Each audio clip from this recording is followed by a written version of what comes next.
Olá, turmas do primeiro ano. Sei que vocês estão felizes porque esta é a última aula de revisão da unidade 2.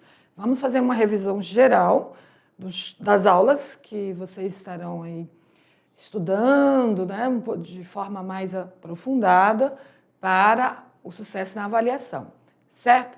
Então vamos direto para esta revisão, aula 23.1.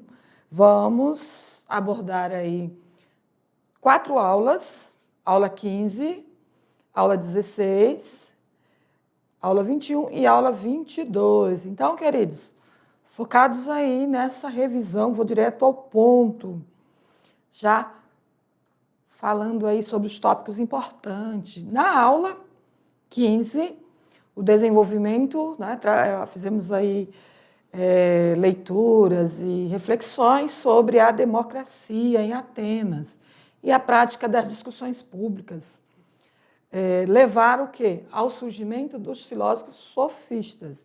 Então, queridos, vocês lembram que sofista é como se fossem os professores, né? Professores viajantes, lá naquele período antigo, da Grécia Antiga, dos filósofos clássicos, né? Ou seja, esses sofistas vendiam ensinamentos filosóficos, principalmente a arte de argumentar, ou seja, a retórica, né? Para convencer as pessoas. Mas, é claro, não era qualquer pessoa, eram pessoas de posição, de famílias lá, né, que eram consideradas classe altas, né? Esses filhos, né, principalmente que iriam atuar como políticos, iriam atuar como um representante ali nessa democracia, né, ateniense, eles queriam ali dominar o conhecimento da retórica, ou seja, a arte de argumentar. Tivemos 2 filósofos importantes considerados sofistas, como Protágoras e Gorgias.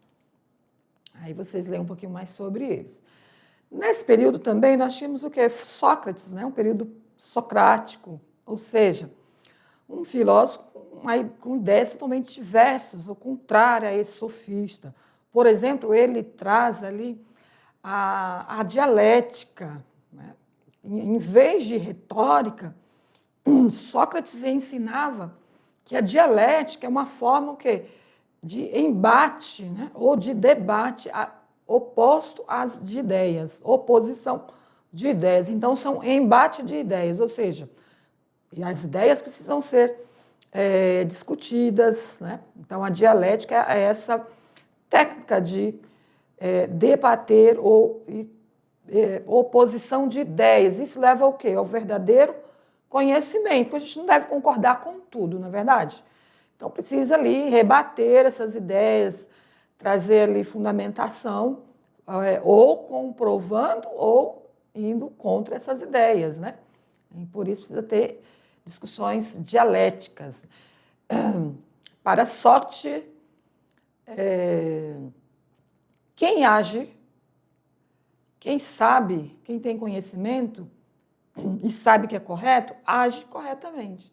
Então, a dialética é uma forma também da pessoa, com base ali na sua postura ética e moral, na sua essência, sabe que age corretamente. Para ele, as pessoas mais sábias é aquela que sabe que não sabe. Para ele também, nós precisamos o quê? Conhecer a si, que significa reconhecer essa verdade. Se o homem é a alma, a virtude do homem se atua com a cura da alma, fazendo com que ela realize da melhor forma possível. Essas são as ideias de Sócrates, que não concordava com as posturas dos sofistas, né, que queriam só ensinar em troca de dinheiro. Vamos para a próxima aula, aula 16, fizemos abordagem de 2 filósofos, né, Platão e Aristóteles. Vamos às ideias de Platão? Ele foi o alicerce da filosofia ocidental. Ele, em sua doutrina, discutia o quê? Teoria das ideias. Para ele, é necessário o quê? Resolver problemas. Para resolver os problemas, resolver os impasses, né? da vida, é necessário o quê? Uma ontologia. Ele propôs uma ontologia dualista. Ontologia, o significado dessa palavra, quer dizer estudo do ser. Onto, homem. Logia, estudo. Estudo do ser. E ele propôs duas, né? Por isso dualista. Para ele existiam duas realidades: o mundo sensível e o mundo inteligível. O mundo sensível corresponde à matéria, ou, deixa eu voltar aqui, corresponde à matéria e à mudança, né? Segundo aí também o pensamento de Heráclito.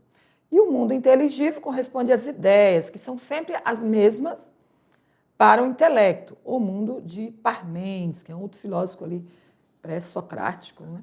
Traziam essas ideias, o mundo de Parmênides, ou seja, o mundo, o conhecimento, ele perpassa pelo mundo inteligível, que quer dizer o quê? Na atualidade, as nossas capacidades cognitivas, né, que é a capacidade de aprender, conhecer, porém, por nossas condições racionais. O mundo inteligível são as nossas capacidades racionais.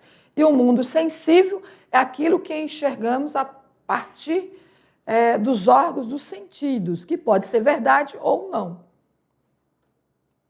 E Aristóteles, que foi a base do pensamento lógico-científico, Aristóteles já foi mais além, né? Ele traz aí, já cria um método científico, que é o método indutivo.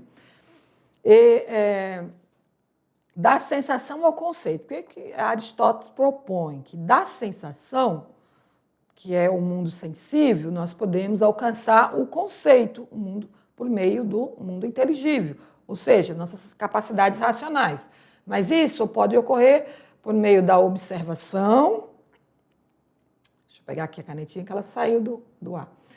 Por meio da observação da realidade, por nossos sentidos, leva-nos à constatação da existência real de inúmeros seres individuais, concretos, mutáveis, né? Então, para ele, a observação da realidade por meio dos órgãos dos sentidos, que é a nossa capacidade de ouvir, de ver, né? Os nossos órgãos, audição, visão, auditivo, né? Também o tato, pegar. Então, nós observamos o mundo por meio o quê? Dos órgãos dos sentidos, certo? Porém, para chegar a uma constatação real, nós precisamos o quê? Ter essa análise racional. Então, ele propõe um método indutivo, operação mental, que vai desde o particular ao geral. E por meio do método indutivo, que o ser humano pode atingir conclusões científicas de âmbito universal, como estudamos durante as aulas, que outros filósofos, tanto no período medieval ou moderno e até na atualidade, ainda consultam essas ideias de Aristóteles, de Platão, de Sócrates, né? Porque esses foram muito felizes em suas ideias, já permitiu aí já um método, né? Início de métodos científicos. Então, queridos, estamos fazendo, olhem aqui para mim, fazendo essas revisões. Eu não posso trazer assim, muitos argumentos, que foi lá durante a aula, com um tempo maior, tá? Mas caso necessário, vocês precisem de mais exemplos, vocês voltam lá. Ou façam uma pesquisa também, pesquisa básica, que vai ter muitas informações sobre essas ideias, sobre, inclusive, dos métodos científicos, que não deu para a gente aprofundar nas aulas, até porque vocês vão ver isso no segundo ano, terceiro ano, tudo bem? Mas se tem curiosidade, podem pesquisar. Muito bem, voltando para a tela, vamos para a próxima aula. Vamos ver se ainda tem algum texto aqui. Não, já vamos para a aula 21. São 4 aulas, acredito, 4 ou 5 aulas que estamos revisando, né? A aula 21 tratou da democracia brasileira, ou seja, mas desde a Grécia ou da democracia ateniense já se criou direitos, certo? Como assim, professora, criou direitos? Desde essa tradição, né, tão antiga aí da democracia como instituição, como algo importante na cidade, na polis, né? qual é o meio de administrar uma polis, uma cidade, vamos supor, que hoje nós chamamos de territórios, né, estadual, municipal, federal, que é esse território geográfico, mas para administrar esse território, né, que antes era chamada de cidade-estado ou polis, cidade-polis, ou polis, né, que é a cidade, precisa o quê? De uma instituição, né, chamada, então, democracia, no qual foi criado o quê? 3 direitos fundamentais para que está em torno da democracia. Ou seja, primeiro precisa definir o que é um cidadão, né? Cidadão, lá na Grécia, era aquele indivíduo que poderia, aquele sujeito que poderia participar dos conselhos, da assembleia, né, de tomar decisões ali sobre a polis. Enfim, tinha critérios para ser cidadão. Lembra que estrangeiros não poderiam, se caso os pais fossem estrangeiros, mesmo o filho nascendo na cidade-estado, não poderia ser cidadãos. Tinha locais que, se os avós eram estrangeiros, não eram gregos, também não poderia ser considerado cidadão, criança, escravo, certo? Então, o cidadão tinha o quê? Direito de igualdade, liberdade e participação no poder.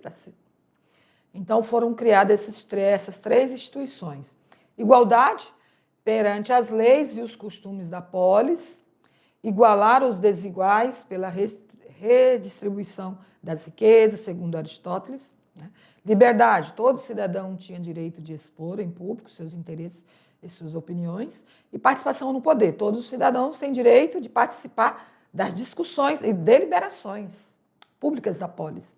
Esses 3, podemos chamar esses 3 poderes aqui, até hoje é proposto, então, somente no Estado democrático. No caso, o Brasil. O Brasil é um Estado democrático no qual o cidadão escolhe ali o representante por meio do voto. Então, é uma democracia representativa, lembram? Discuti muito sobre isso. Na atualidade, a dificuldade para a democracia no Brasil é devido ao quê? À sociedade autoritária, à hierarquia, né? Muitas hierarquias nos poderes, que divide as pessoas também como inferior e superior, ou seja, classes, né? Classe alta, classe baixa. Então, principalmente Marx, né, estruturou aí a sociedade de classe, no qual é visível, né, por meio somente na sociedade global e capitalista, essa divisão de classes.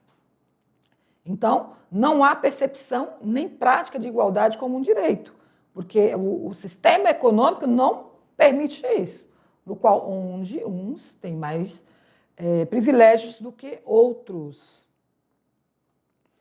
Aula 22, falamos então da questão da etnofilosofia, foi o tema principal. Então, o que é etnofilosofia, professora? Deixa eu ver se eu trouxe aqui mais algum texto. Não. A etnofilosofia é um conjunto, né, de estudos, seria estudo sobre a cultura, modos de vida, saberes e prática de uma cultura.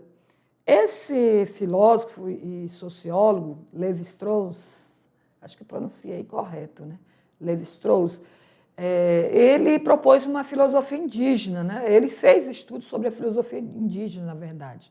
Ao longo da história brasileira, nos deparamos o quê? Com diferentes imagens moldadas sobre as comunidades indígenas, como também os africanos, né, e remanescentes de africanos, que são os quilombolas, que refletem o quê? A forma como a sociedade viu e pensou nesses povos. O que esse sociólogo francês fez? Ele conseguiu comprovar que havia, olhem aqui para mim, que há até na atualidade, né? Pensamentos, principalmente os pensamentos eurocêntricos, ou que se julgam, né, a civilização, né, os povos que estão acima das outras culturas, ou seja, uma civilização superior, seria essa a palavra, né? Povos superiores, né? E o restante, então, para eles é inferior. Ou seja, os grupos étnicos, seja indígenas, africanos, quilombolas, pessoas, né, que têm ali tem uma outra palavra que nós utilizamos para identificar culturas tradicionais, povos tradicionais, é essa palavra. Então, ao chegar aqui na América, né, nesse continente, América do Sul, os europeus, portugueses, principalmente os primeiros que vieram, julgaram que aqui havia povos que não eram civilizados porque a cultura era diferente, né, da europeia. Então, eles julgavam superior porque já dominavam a escrita, dominavam muitas tecnologia, principalmente a de embarcações, né, transporte fluvial. Enfim, é muita aula para a gente discutir sobre isso e trazer características o que fazem esses povos acharem isso. Mas aqui já havia povos milenares, né, com sua cultura, modos de vida, com ciências, saberes que resolviam, que resolvem, né, problemas, seja de saúde, alimentação, economia. Eles já tinham um sistema formado, porém com a sua cultura, certo? Então, esse filósofo fez uma discussão de que simplesmente uma cultura só é diferente da outra, mas que tem sua filosofia, possui a sua história de vida, né? Tem seus saberes, tem ciência. Então, as discussões desse filósofo foi muito importante, ele foi muito reconhecido, inclusive no Brasil. Certo? Voltando aqui para a tela, vamos fechar. Por exemplo, de alguma maneira, sempre há imagens negativas dos povos indígenas e negros quilombolas. E que essa imagem vem o quê? De uma cultura anterior, o que infelizmente ainda existe. Qual é essa cultura anterior que o texto está dizendo aqui? Os colonizadores, né? Principalmente os colonizadores europeus, que se julgavam, né, naquele período e até hoje, eles querem se colocarem como um mundo superior, né? Aqui nós somos julgados muitas vezes como os países de segundo o novo mundo, mas porém com uma visão de que somos uma cultura inferior à cultura deles, porque eles estão, com certeza, na frente em alguns aspectos. Eles estão, sim, na nossa frente em alguns aspectos. Assim como tem países também na América do Sul que estão na frente da Europa, né? Então, cada um se desenvolve conforme, né, a sua história, os seus contextos político, econômico, né? Então, as pessoas não podem ser julgadas como inferiores, sofrer discriminação, né, racial, cultural, devido às suas condições. Certo? É preciso ter respeito, valorizar os saberes, né, que são diversos. Então, queridos, aqui concluímos, então, a revisão dessas aulas, certo? Olhem aqui para mim. Olha, já ficando com saudade, viu? Praticamente é a última aula, né? Todos que forem aí, tiverem sucesso na avaliação, alcançou a pontuação, não vai precisar fazer a revisão de recuperação. Então, desde já, meu abraço, meu beijo para todos e fico aguardando vocês. Próximo ano aí, no próximo componente, eu quero todo mundo lá no segundo ano. Hein? Beijos, obrigado pela atenção e eu fico à disposição de vocês.